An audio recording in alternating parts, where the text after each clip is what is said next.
Hello friends, welcome back to my channel helping hand Shruti. तो I hope आप सब लोग बहुत ही अच्छे होंगे।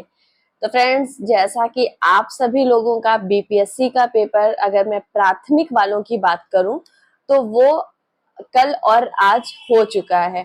तो मतलब अब आप लोग का पेपर हो चुका है। जैसे मैं बात करूं कि आप लोगों के सामान्य अध्ययन के पेपर की, तो आपका जो सामान्य अध्ययन का पेपर है वो तो काफी ज्यादा हार्ड आया था। इजी तो उसको बिल्कुल भी नहीं बोल सकते हैं। जिस हिसाब से पहली बार बीपीएससी हमारा ये टीचिंग का एग्जाम जो है वो कंडक्ट करा रही थी, तो ऐसा लगता है कि जैसे बीपीएससी ना पेपर जब बना रही थी तो वो ये चीज भूल गई थी कि वो ये जो पेपर बना रही है ना वो प्राइमरी टीचर के लिए है, ना कि वो पीसीएस का पेपर बना रही है। क्योंकि जैसा कि आप भी जानते हैं कि बीपीएससी ने अपना कोई जो सिलेबस है वो अच्छे से डिफाइन नहीं किया हुआ था। हिस्ट्री आनी है तो बस उसने हिस्ट्री लिख दिया था, जियोग्राफी आनी है तो बस बता दिया था कि जियोग्राफी आएगी। कितनी आएगी, उसमें क्या टॉपिक आएंगे, किस किस टॉपिक से क्वेश्चन कितने कितने नंबर के आएंगे, ये सब कुछ बीपीएससी ने अपने सिलेबस में कुछ भी क्लियरली डिफाइन नहीं किया था। जैसा कि आप भी जानते हैं कि केवीएस का जब हमारा एग्जाम था तो केवीएस ने भले ही हमें समय नहीं दिया हो बहुत ज्यादा, लेकिन उसने अपना जो सिलेबस था इतने अच्छे से डिफाइन किया हुआ था ना, आपको एक एक नंबर बताया था, किस टॉपिक से कितने क्वेश्चन आएंगे, मतलब कितने नंबर के क्वेश्चन आएंगे, सारा कुछ बताया था। तो वो सिलेबस कवर करना ज्यादा आसान था। और आप में से बहुत से बच्चों ने केवीएस का एग्जाम भी दिया है। आप लोग अगर केवीएस का एग्जाम दिए हैं और नहीं भी दिए होंगे तो आप लोगों ने उसका पेपर वगैरह एनालिसिस तो देखा ही होगा कि पेपर काफी ज्यादा इजी था। जबकि आप भी जानते हैं कि जो केवीएस में हमारी वैकेंसी आई थी 4 से 5 हजार पदों के लिए थी केवल।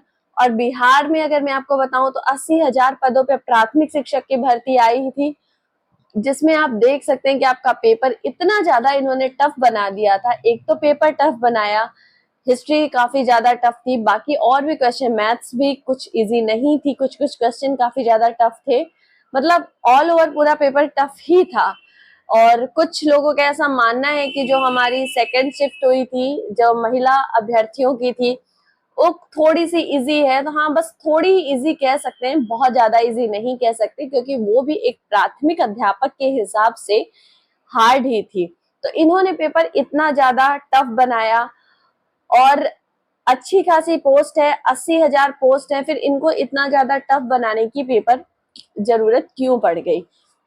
तो जानने के लिए वीडियो को एंड तक जरूर देखिएगा। अगर आप मेरे चैनल पर पहली बार आए हैं तो मेरे चैनल को सब्सक्राइब करिएगा। और अगर आपको मेरा वीडियो अच्छा लगता है तो मेरे वीडियो को लाइक करिएगा। तो फ्रेंड्स, जैसा कि आप सभी जानते हैं कि पेपर के 5-6 दिन पहले अचानक से हमारे अतुल प्रसाद जी प्रेस कॉन्फ्रेंस के दौरान कहते हैं कि इन्होंने अब बीपीएससी के एग्जाम से जो है नेगेटिव मार्किंग हटा दी है। तो अब इनका वो जो अचानक से इन्होंने प्रेस कॉन्फ्रेंस की थी ना, अब इसका मतलब बहुत हम लोग को सबको समझ में आ गया कि अगर ये निगेटिव मार्किंग नहीं हटाते ना तो शायद बच्चे जो है ना वो पासिंग मार्क्स भी नहीं क्लियर कर पाते। कुछ बच्चों के तो मे बी निगेटिव में भी नंबर आ सकते थे, क्योंकि जिस कैटेगरी का इन्होंने पेपर बनाया, और सबसे ज्यादा परेशान जानते हैं बच्चों को किस चीज ने किया, ये जो चौथे और 5वें नंबर के जो ऑप्शन थे ना, सबसे ज्यादा बच्चों को इन्हीं ऑप्शन ने परेशान किया। क्योंकि आपका चौथा ऑप्शन था कि ऊपर जो एक से ज्यादा सही है, और 5वां था इनमें से कोई नहीं सही। तो पता है सबसे ज्यादा जो परेशान किया बच्चों को, इन दोनों ऑप्शन ने ही परेशान किया। क्योंकि अगर बच्चों को कोई एक ऑप्शन लग रहा था, फिर उनके अंदर ये भी डाउट हो रहा था कहीं इसका और कोई भी तो नहीं सही हो जाएगा। तो मोस्ट ऑफ क्वेश्चंस जो बच्चों के रॉन्ग हुए हैं वो इस वजह से भी हुए हैं। और अतुल प्रसाद जी को भी लगा कि पेपर काफी टफ था, इसीलिए इन्होंने अगले दिन ही ट्वीट किया कि जो सीटें हैं, मतलब 80 हजार जो सीटें हैं, तो उनको इन सीटों का 75% इसी भर्ती से ही फिल करना है। फिर चाहे उनको जो कट ऑफ है वो कितनी कम क्यों ना करनी हो, मतलब उनकी जिद है कि वो इससे 75% सीटें वो भरेंगे ही भरेंगे, चाहे उनको कट ऑफ जितना कम करना हो। तो आप लोगों का पेपर अगर नहीं भी अच्छा हुआ है तो आप लोगों को ज्यादा परेशान होने की जरूरत नहीं है, क्योंकि पेपर केवल आपके लिए ही टफ नहीं था, पेपर सबके लिए टफ था। सब बच्चों का पेपर अच्छा नहीं हुआ है। कुछ बच्चे हैं जिन्होंने अपनी पहले से तैयारी की है तो उनका पेपर अच्छा भी हुआ है, क्योंकि जो हमारे बिहार के अभ्यर्थी है ना, एक तो उनको पहले से पता था कि उनके यहाँ शिक्षक भर्ती आने वाली है, फिर उन्होंने फॉर्म भी पहले से भर लिया। पर जो हमारे अदर स्टेट के कैंडिडेट्स है इनको पता नहीं था, और फिर इसके बाद पहले तो अदर स्टेट के कैंडिडेट को मतलब अलाउ भी नहीं था फॉर्म फिल करना, बाद में इन्होंने अलाउ किया। उसके बाद बीपीएससी की साइट इतनी बेकार चल रही थी कि अभ्यर्थियों को फॉर्म फिल करने में काफी ज्यादा मुश्किलों का सामना करना पड़ा। उसके बाद जब इतनी मुश्किलों से इन्होंने फॉर्म फिल किया तो एग्जाम डेट काफी पास थी, तो ये लोग अपना सिलेबस भी नहीं अच्छे से कवर कर पाए थे, और उसके बाद पेपर भी इतना ज्यादा टफ आ जाता है। तो जो अदर स्टेट के कैंडिडेट्स है बहुत कम ही ऐसे होंगे जिनका पेपर बहुत अच्छा हुआ होगा, कुछ होंगे जिनका पेपर अच्छा भी हुआ होगा, जिनकी तैयारी बहुत अच्छी रही होगी, उनका पेपर अच्छा भी होगा। लेकिन अगर मैं आपके कट ऑफ की बात करूं तो जो आपका कट ऑफ है ना वो 50 से 60 या 65 की से ज्यादा आपका नहीं जाने वाला, क्योंकि आप भी जानते हैं पेपर का लेवल। भाई अगर आपने एग्जाम दिया है ना तो आपने पेपर का लेवल अच्छी तरह देखा होगा कि कैसा लेवल था। इजी तो उसको बिल्कुल भी नहीं बोल सकते, मॉडरेट टू हार्ड बोला जा सकता है पेपर का लेवल। और हिस्ट्री भी आप देखिए कैसे कैसे क्वेश्चंस आए थे, एक तो इसमें जीएस का पोर्शन ज्यादा आना था, उसके बाद इतना हार्ड। और फिर अगर मैं ऑप्शन की बात करूं तो जो चौथा और पांचवा ऑप्शन था वो बच्चों को काफी ज्यादा कंफ्यूज करके रखे हुए था। तो इसकी जो कट ऑफ है ना वो ज्यादा नहीं जाने वाली है। अगर आपने 50 से 60 नंबर भी आपके आ रहे हैं और अगर आप एक जनरल इस अभ्यर्थी हैं तो आप अपने आप को सुरक्षित पा सकते हैं, क्योंकि देखिए हर हालत में अगर मैं ज्यादा से ज्यादा बताऊं तो इसकी जो कट ऑफ है ना वो 65 से ज्यादा तो आपकी नहीं रहने वाली, उससे कम ही रहेगी। तो अगर आपने 55 से 60 के बीच में भी सही किए हैं तो आप घबराइए मत, आप क्वालिफाई कर जाएंगे, क्योंकि आप भी जानते हैं आपका एग्जाम केवल 2 शिफ्ट में हुआ था, तो इसमें नॉर्मलाइजेशन भी नहीं लगेगा, निगेटिव मार्किंग भी नहीं थे। तो आप लोग को जैसा कि आयोग की अभी आंसर की आ जाएगी, बट अगर अभी तक आपने अपने आंसर नहीं मिलाए हैं तो ये वीडियो खत्म होने के बाद से आप मेरे चैनल पर जाकर देख सकते हैं। मैंने सारा जो आपका कल एग्जाम हुआ था सामान्य अध्ययन का, उसके शिफ्ट 1 और शिफ्ट 2 की आंसर की अपलोड कर दी है, और जो आपका आज एग्जाम हुआ है लैंग्वेज का उसकी भी शिफ्ट 1 की भी आंसर की और शिफ्ट 2 की मैंने पूरा वीडियो में सॉल्व कराया है। तो अगर अभी तक आपने अपना पेपर नहीं मिलाया है तो प्लीज आप लोग जाके वो वीडियो भी देख लीजिएगा, और कमेंट बॉक्स में कमेंट करके जरूर बताइएगा कि आपके कितने नंबर आ रहे हैं एग्जाम में।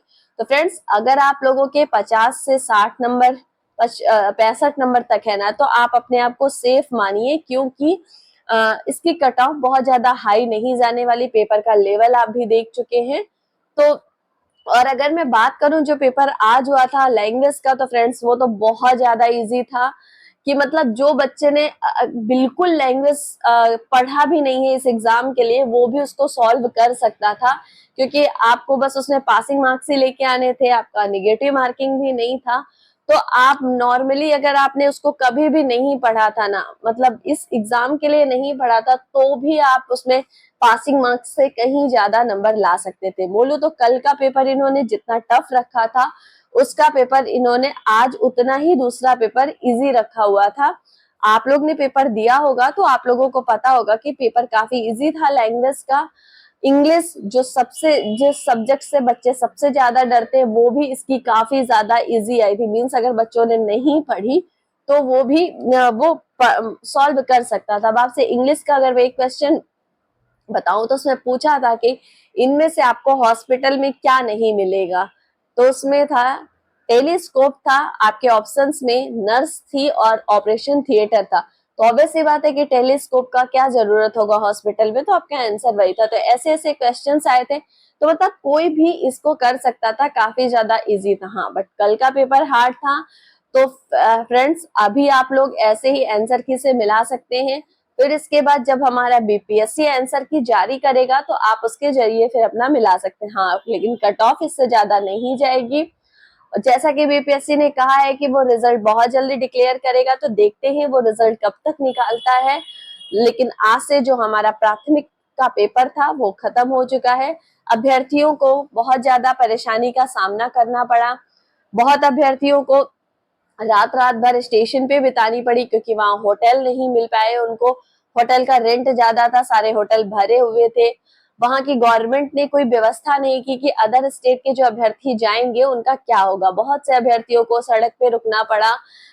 बारिश हो रही थी, उसके बावजूद उन लोग के पास कोई भी वो नहीं था। तो ये वहां की गवर्नमेंट को ध्यान देना चाहिए था कि अगर आप अदर स्टेट के अभ्यर्थियों को अलाउ कर रहे हैं एग्जाम देने के लिए तो एटलीस्ट उनकी व्यवस्था तो कीजिए, उनके रुकने की कुछ तो ऐसा करिए। बट वहां की गवर्नमेंट ने ऐसा कुछ नहीं किया। रेलवे ने कुछ ट्रेनें जरूर चलाई हैं, लेकिन वहां की जो गवर्नमेंट है उसने ऐसा कुछ भी नहीं किया। अभ्यर्थियों को बहुत ज्यादा प्रॉब्लम फेस करनी पड़ी क्योंकि आप भी जानते हैं कि आपने चाहे जिस चीज का फॉर्म भरा हो, अगर आपने प्राथमिक का फॉर्म फिल किया था तो भी आपको बिहार में 2 दिन रुकना था। आपने टीजीटी पीजीटी का भी फॉर्म अगर फिल किया है तो आपको 2 दिन वहां पे रुकना ही रुकना है। तो इस वजह से अभ्यर्थियों को काफी ज्यादा प्रॉब्लम हुई। कई अभ्यर्थी तो बेचारे इतनी मेहनत के बाद पहुंचे तो उनको एक सेंटर हॉल में एंट्री भी नहीं दी गई। तो ये चीजें जो कुछ कुछ हुई ये सही नहीं। अगर अभ्यर्थी 5 से 10 मिनट लेट है, वो इतनी दूर से आ रहा है, तो आपको एंट्री दे देनी चाहिए। पर अब क्या करें, वो अभ्यर्थी काफी सोचिए उनको कैसा लगा होगा जो 2-3 मिनट से लेट है और उनको एंट्री नहीं दी गई एग्जाम सेंटर पे। तो ऐसी ऐसी भी चीजें सामने आई हैं जो कि वहां की गवर्नमेंट के ऊपर काफी ज्यादा वो है कि उन्होंने उनको व्यवस्था करनी चाहिए थी। या तो फिर आप अदर स्टेट को अलाउ ही नहीं करते। अगर आपने अदर स्टेट को अलाउ किया है तो उसका सारा प्रबंध भी तो करिए ना। तो फ्रेंड्स, ये था आज का वीडियो। अगर आपको मेरा वीडियो अच्छा लगा होगा तो प्लीज मेरे वीडियो को लाइक करिएगा, और अगर मेरे चैनल पर पहली बार आए हैं तो मेरे चैनल को सब्सक्राइब करिएगा, और इस वीडियो को अपने दोस्तों के साथ भी शेयर करिएगा जिनका भी बीपीएससी का एग्जाम था, ताकि वो लोग भी देख सकें कि कट ऑफ कितनी रहने वाली है और कैसा क्या रहने वाला है। तो फ्रेंड्स, मिलते हैं अपने अगले वीडियो में।